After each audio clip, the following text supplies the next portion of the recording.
Oi, amigos, seus leitores! Sejam muito bem-vindos ao nosso canal Miga Sua Leitora. Eu sou a Jaque, pra quem ainda não me conhece, e hoje eu decidi trazer pra vocês os meus queridinhos, os meus xodós, a minha saga Escarlate, da Renata Ventura. Eu sou apaixonada por esses livros, eu sempre vou falar isso, provavelmente, dos livros. Não, mentira, não vou. Quando eu não gostar de um livro, provavelmente eu vou falar que eu não gosto. E esses livros, eu sou apaixonada desde 2012. Então, assim, daqui a pouco já vai fazer 12. Daqui a pouco já vai fazer 10 anos que eu gosto desses livros. Renata Ventura, primeira coisa que eu preciso te falar, amiga, eu escolhi te amar. Sério, você é uma fada sensata sem defeitos, de verdade. Primeiro eu vou falar sobre a Renata, já eu falo sobre os livros. São 4 livros ao todo que tem por enquanto, porque a saga ainda não acabou. Ela está longe de acabar, sendo bem sincero pra vocês. A Renata Ventura, ela é uma escritora brasileira, então ela tá aí, ó, representando a nossa literatura brasileira maravilhosamente bem.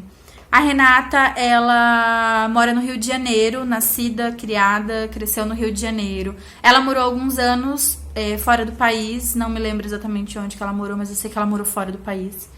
E ela é formada em jornalismo, trabalhou durante um tempo como redatora e depois acabou se dedicando a escrever.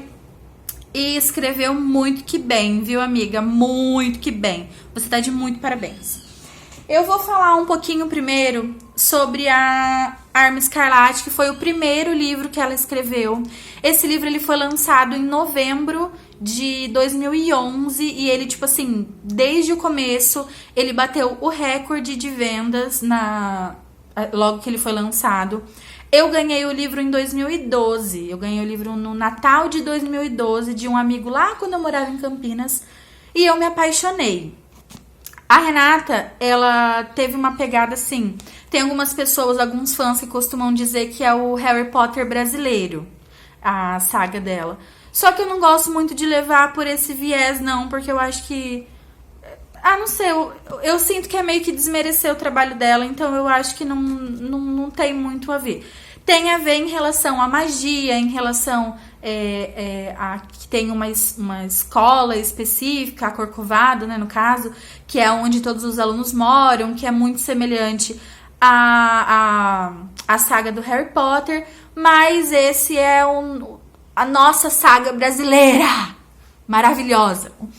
Bom, sobre a Arma Escarlate. O nosso protagonista da saga é o Idá. Ele é um menino que mora na periferia do Rio de Janeiro, lá no Santa Marta.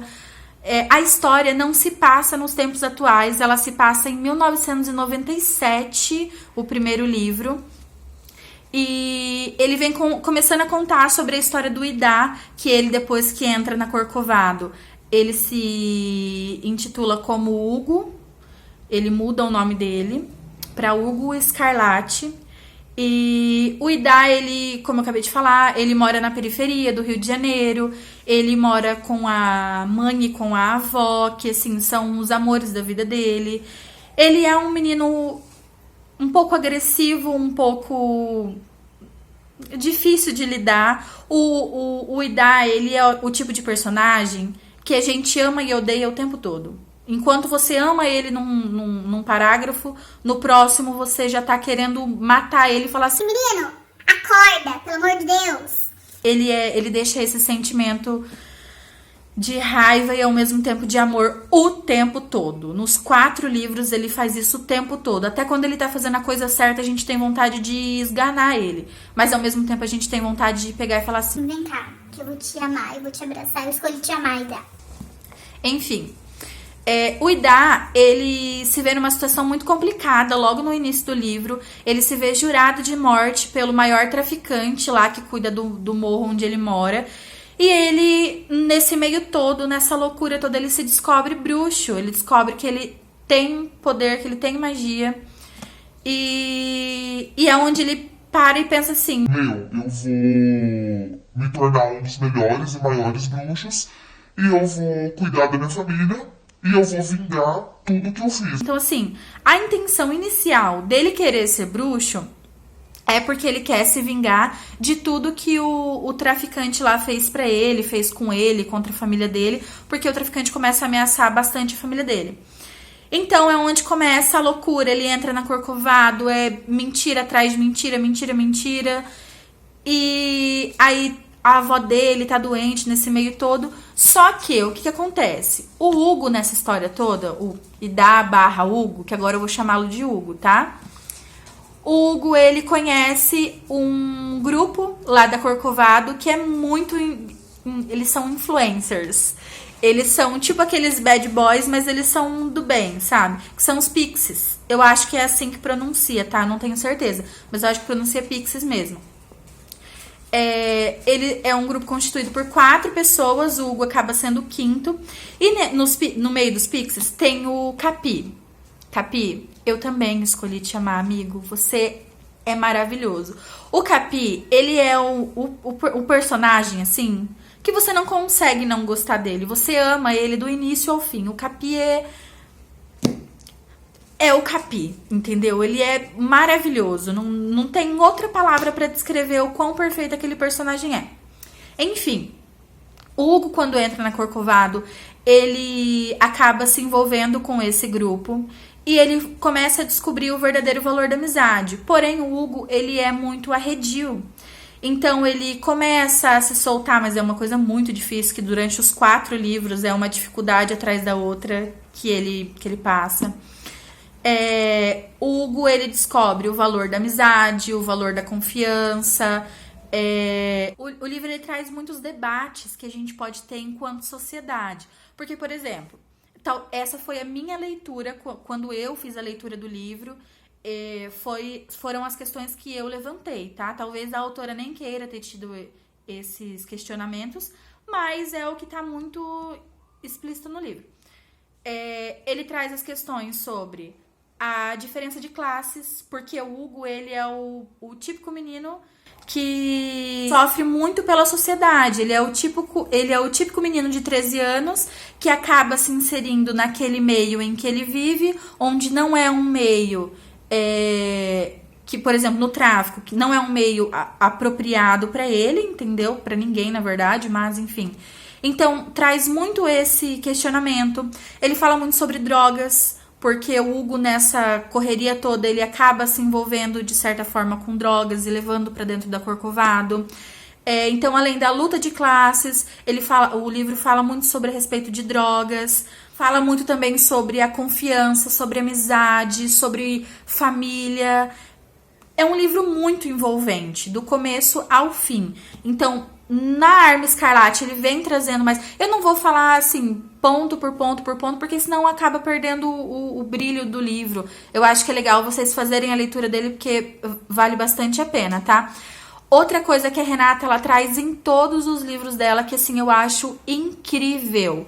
Ela traz muito sobre a cultura brasileira. Ela fala demais sobre a cultura. Por exemplo, para eles fazerem alguns tipos de magia, cada magia tem a sua língua de origem. Então, assim, nós aqui do Sul, moro no Paraná, então aqui do Sul, a gente tem um tipo de palavras para fazer aquela determinada magia. Lá no Sudeste, eles têm a determinada forma de falar, eles têm a língua deles. Lá no Norte, porque tem um dos livros que eles falam lá do Amazonas, ela foca muito lá, que é no último livro. Lá eles também têm a língua nativa deles, e eles se expressam a partir da língua tupi. Acho que é tupi, se eu não me engano. Me corrija se eu estiver errada, mas eu acho que é tupi que eles falam lá no norte. E daí ela fala também que reis tiveram linhagens mágicas. É uma referência histórica que ela tem, claro que todo no meio da magia, no meio da imaginação toda que rola a respeito do livro. Mas ela traz muitas questões históricas mesmo e faz uma relação com o livro, com o folclore, principalmente uma coisa assim que eu achei incrível é que ela traz bastante das mitologias, do folclore brasileiro, diretamente associado a essa questão da magia e dos bruxos. O segundo livro dela, ele foi lançado em 2014, que é a Comissão Chapeleira. Eu só consegui comprar esse livro logo depois que lançou em São Paulo, quando eu fui visitar a minha família, e daí eu consegui comprar lá, porque eu não achei para comprar aqui no Paraná. A Comissão Chapeleira, ele é um livro que vem falando muito sobre a ditadura. Os militares, eles tomam conta lá por algumas coisas que aconteceram no livro anterior, que tudo é consequência um do outro. Então, algumas coisas que aconteceram na Arma Escarlate acabam sendo ligadas diretamente na Comissão Chapeleira, onde eles intervêm pela questão de drogas e tal, eles acabam intervindo e tomando conta de tudo. E é uma forma que os governantes dos bruxos, ele tem de querer incutir as coisas que ele acredita dentro do livro e tal, sabe? Então, é bem legal, é meio que uma crítica social mesmo à militância, à ditadura. Eu achei muito bacana também. E no ano passado, 2019, finalzinho de 2019, foi lançado primeiro o Dono do Tempo, que é o parte 1. O livro ele é tão grande que ele teve que ser dividido em 2. Eu logo comprei, logo que lançou eu já comprei tanto um quanto o outro, porque eu já estava extremamente curiosa. Foram anos de espera, meu coração não aguenta tanto assim. Então ela lançou o Dono do Tempo com... Ai, gente, esqueci de contar uma coisa sobre a Comissão Chapeleira. Um dos personagens acaba sofrendo tortura.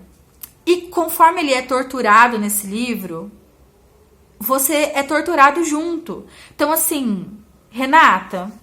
Por que você fez isso com a gente, Renato? Você quase me matou, Renato. Só queria fazer esse comentário, tá? Gente, quando vocês lerem, vocês vão ver que é a mesma sensação. Vocês são torturados juntos. Enfim, em O Dono do Tempo, o nosso personagem que foi torturado no livro anterior, ele continua sofrendo bastante, não com a tortura, porque a tortura já acabou. Só que ele sofre bastante... quando ele vai tentar provar o que aconteceu, porque os torturadores foram o pessoal do governo, então querendo ou não, os governantes eles sempre têm razão, né? Sempre. Em O Dono do Tempo tem essa questão que é o personagem sofrendo bastante e a gente sofrendo junto com o personagem ainda nos 2 livros, tá?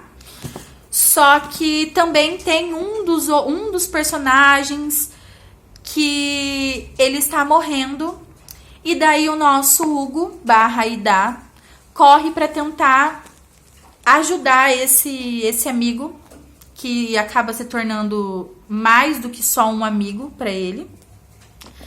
É muito legal também, é um sofrimento atrás do outro que a Renata faz a gente passar, é uma palpitação atrás da outra que olha é só por Jesus na causa. Mas o final acaba assim, o segundo livro, ele acaba de uma forma assim, gente, cadê? Eu quero mais páginas, cadê, Renata? Eu quero mais páginas, pelo amor de Deus, eu tô aqui morrendo já, que eu já terminei em janeiro de ler ele, e eu tô aqui em abril ainda morrendo por causa dele, tá? É só isso que eu queria comentar, tá? Gente, o livro é muito bom, a escrita da Renata é muito boa, a história é muito legal. Tem uma frase que é um dos livros que eu não me lembro exatamente qual é o livro, mas é uma frase muito marcante, assim, eu acho que eu posso dizer, que é: respeito também é magia. Essa frase, ela dá pra gente usar em todas as questões da nossa vida. Então, eu acho muito bacana. As críticas sociais que a Renata faz nos livros dela é muito legal. Assim, não fica totalmente explícito, fica implícito. Mas você que conhece, a gente que conhece sobre a história, principalmente sobre a história do Brasil, a gente consegue fazer esse paralelo de muitas coisas que já aconteceram e que ainda têm acontecido. Então, Renata, você está de parabéns. Eu não vejo a hora de lançar o próximo livro. Ah, gente, essa é uma saga que ainda não acabou, tá? Eu conversei com ela no Instagram e lá ela falou que ainda tem mais alguns outros livros para serem lançados. Então, eu estou ansiosíssima pelo lançamento dos livros. Não vou contar um monte de detalhezinhos dos livros, porque eu acho que vale a pena vocês fazerem a leitura. Eles são um pouco grandes, um pouco extensos, mas vale, porque quando você começa a ler, é aquele livro que te prende a cada página, sabe? É muito surpreendente. Cada coisa que acontece é um suspiro que você dá, porque você não fica imaginando. Mas é isso, espero que vocês tenham gostado, porque eu amo esses livros. É muito complicado de falar deles, porque eu passaria aqui horas e horas falando. Se você gostou, deixa um joinha, deixa um comentário se você gostou. Se tem alguma crítica construtiva, coloque aí nos comentários também, que a gente vai mudando. Como eu falei no outro vídeo, a gente tá começando com um canal, então a gente ainda tá aprendendo a tentar ser o mais sucinto, e eu falo mais que o homem da cobra, então é muito difícil pra mim.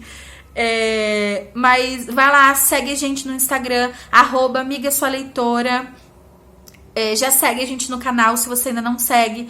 Deixa o seu like e até o próximo vídeo. Um beijo, tchau!